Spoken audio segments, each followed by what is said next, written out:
All right, my friends, we're going to continue with our reading of If You Traveled West in a Covered Wagon. So the next question is, where would you sleep?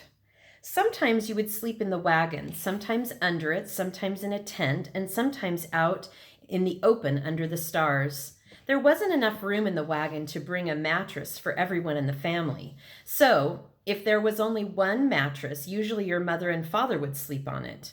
They might leave the mattress in the wagon if there was enough room, or they might put it in a tent and sleep there. Babies and little children usually slept in the wagon. If it was raining, it wasn't easy to keep completely dry. The best place was inside the wagon. The next best place was in the tent. You would probably get a little wet if you put your blankets under the wagon and went to sleep there.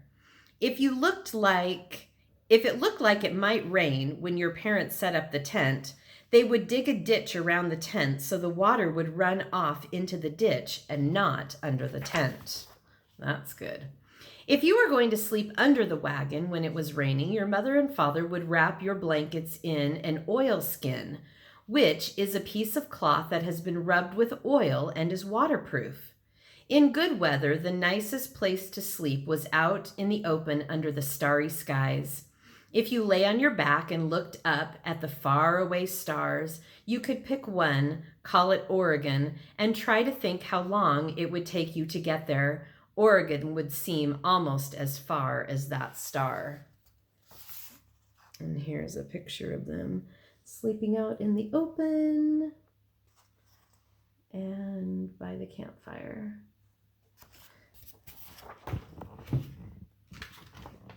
What kinds of clothes did people wear? Everyone wore simple clothes. You would get too dirty and dusty traveling all day to wear fancy clothes. Clothes had to be made of strong material because they had to last for many months. There were no stores along the way where you could buy new clothes. Often women would carry along rolls of cloth in their wagon.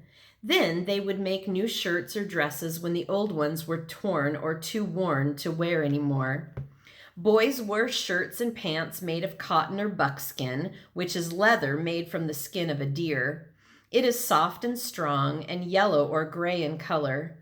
Girls wore skirts or dresses, usually made of brightly colored cotton called calico or gingham.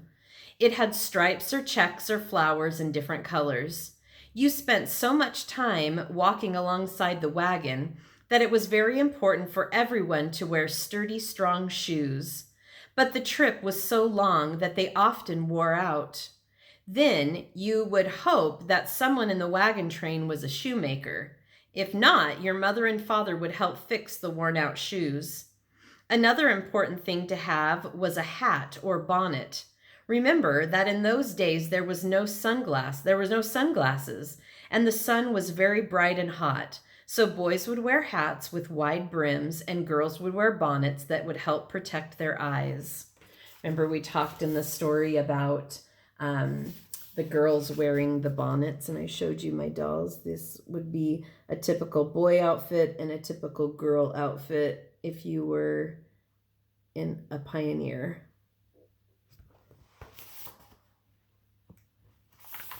What would you eat? For the first part of the trip, you would eat mostly what you brought in the wagon: biscuits, potatoes, bacon, dried meat, crackers, dried fruit, cornmeal, beans, and eggs. Then, just when there were no hard biscuits left, you would start eating fried bread.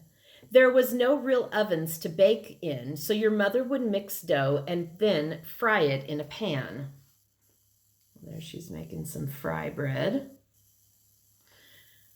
At first, it was nice to have something new, but then it got very boring to eat the same thing over and over again. You would be glad to travel into new territory where there were wild onions and berries of all kinds, and where you might catch catfish in the river and trout in the mountain streams. If you were carrying eggs in a bumpy wagon, traveling across rivers and up and down hills and over mountains, how would you keep them from breaking? Some of the pioneers put the eggs in the flour barrel, making sure the eggs didn't touch each other. The only problem was with that was that your hands would get all white whenever you reached in to dig out an egg. Everybody wanted butter because it made the dry biscuits and fry bread taste better. The pioneers would get milk for making butter from the cows they brought. But after traveling all day, making dinner, rounding up the cattle, fixing broken things, and doing all other chores, there wasn't much time left to make butter.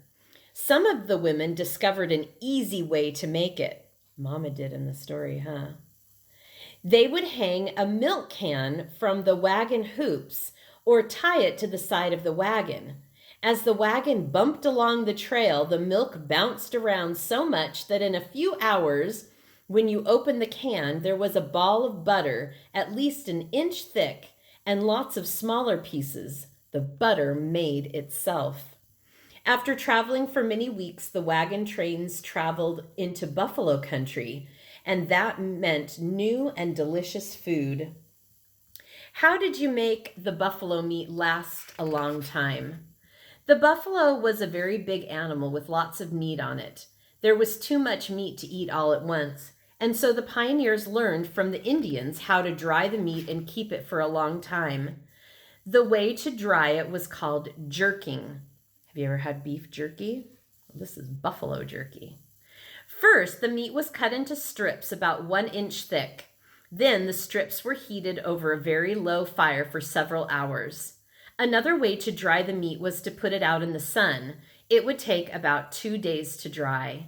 Usually the pioneers could not stop and wait 2 days while the meat dried, so they would tie strings on the outside of the wagon from the front to the back and hang strips of meat over the strings. It looked like fringes hanging down. The meat would dry while you kept on traveling west. That doesn't sound so good. I would think that lots of dirt would get up into it. Ooh, but I guess they had to do what they had to do, huh? All right, how would you build a fire if you didn't have any wood? Out in the plains, you would sometimes travel for days without seeing any trees or wood that you could use to build a fire. So the pioneers had to find something else that would burn easily. They discovered that dried buffalo droppings, called buffalo chips, that's buffalo poo, made a hot, clean fire with little smoke and no smell. So the buffalo would poo on the ground, the sun would dry the poo, and so they were made these hard chips, and then they could burn those and they didn't smell bad. Usually the children would take baskets and collect the buffalo chips before dinner. It could take 3 full baskets to cook a meal. It often got very windy in the plains, so the safest way to make a fire was to dig a trench 10 inches deep, 6 inches wide, and about 2 feet long. Then you would put the chips down in the trench and light them with matches or by setting off gunpowder. When the wagon trains reached the Rocky Mountains, there were no more buffalo chips, and it was still sometimes hard to find wood. So the pioneers burned dead sagebrush branches and even sage roots. Children would gather the dead sage the night before so that they could have a fire for cooking breakfast. So here are pioneer kids collecting buffalo dung, dried buffalo dung, and sage pieces. Okay, we know about sagebrush around here, don't we?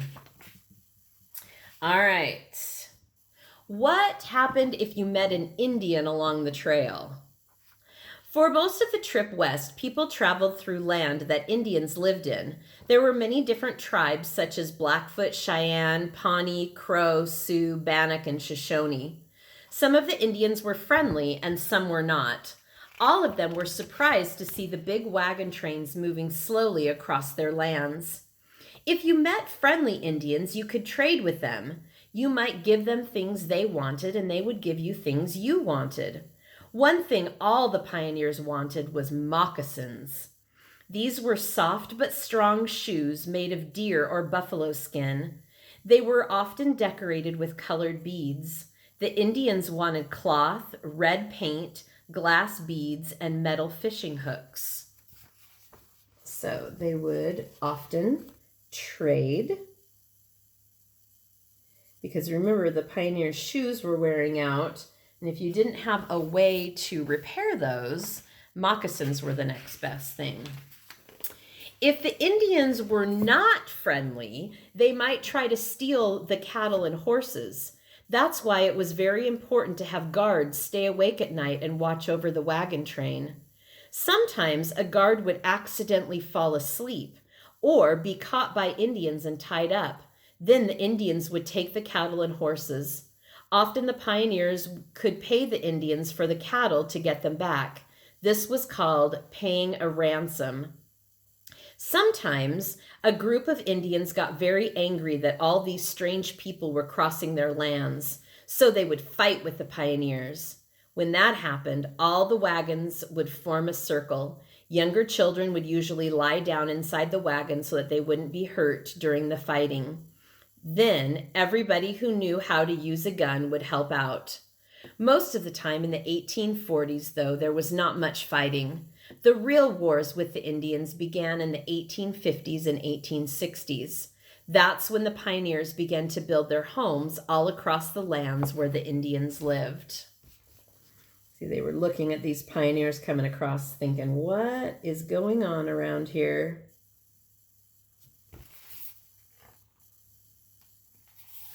Okay, would you go to school during the trip?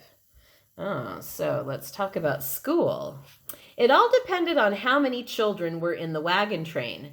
If there were many, in some wagon trains, they would get together when the wagon stopped for lunch or dinner, and an older person would go over lessons with the children. On some wagon trains, children would study their readers and learn arithmetic from their parents or older brothers and sisters. Many families were able to bring a few books with them in their wagon so that you could practice your reading. Some people said that the whole trip was one great big school because you were learning new things every day. You might learn the names of flowers or animals you had never seen before. You would learn about fixing things when they broke down because you couldn't just go to the store and buy something new. You would learn about cooking outdoors and tying up animals so that they had enough room to move around and eat but couldn't run away. There were so many new things to learn that by the end of the trip, you knew a lot more than when you started out. They're finding new animals that maybe they'd never seen before. What chores would you have to do? Everybody worked very hard during the long days of traveling west. Children had lots of things to do. They milked cows and fetched water from the rivers.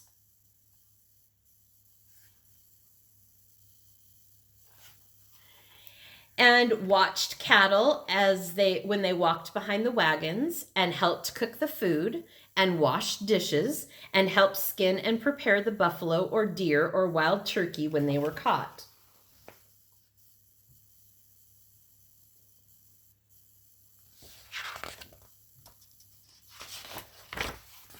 And collect wood or buffalo chips in baskets to help make the fire, and shook out the blankets and quilts in the fresh air, and hung the beef jerky to dry.